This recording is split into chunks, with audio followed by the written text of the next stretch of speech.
ሰላም ሰላም የዚህ ሚዲያ ተከታታዮች በሙሉ እንደምን አላችሁ? ዛሬ ይዤላችሁ የመጣሁት ስልካችሁን አፕዴት ካደረጋችሁ በኋላ እንደዚህ አይነት ስዊች ስናደርገው እንደዚህ አይነት ምልክት እየመጣ ካስቸገራችሁ በአጭሩ ለማስተካከል ነው ይዤላችሁ የመጣሁት። ከተመቻችሁ ላይክ፣ ሼር፣ ሰብስክራይብ በማድረግ በረታቱ። ይህ ምንድነው? ይሄን ለማስተካከል የቮሊዩም መጨመሪያውና መቀነሻውና ፓወር ኦፍ የምናደርግበትን በተመሳሳይ ሰዓት በደንብ በአንድ ላይ እንጫነዋለን ማለት ነው። ከዛ በአንድ ላይ ስንጫነው ምን ያመጣልናል? ስላይድ በተን ሴቲንግ የምትላለች ከዚህ ከታች ከስር እሱን ስንነካው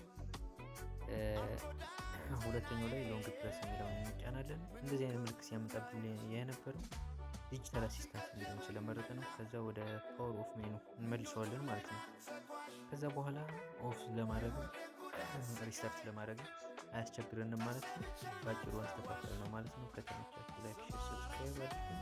በሌላ ቪዲዮ እመለሳለሁ።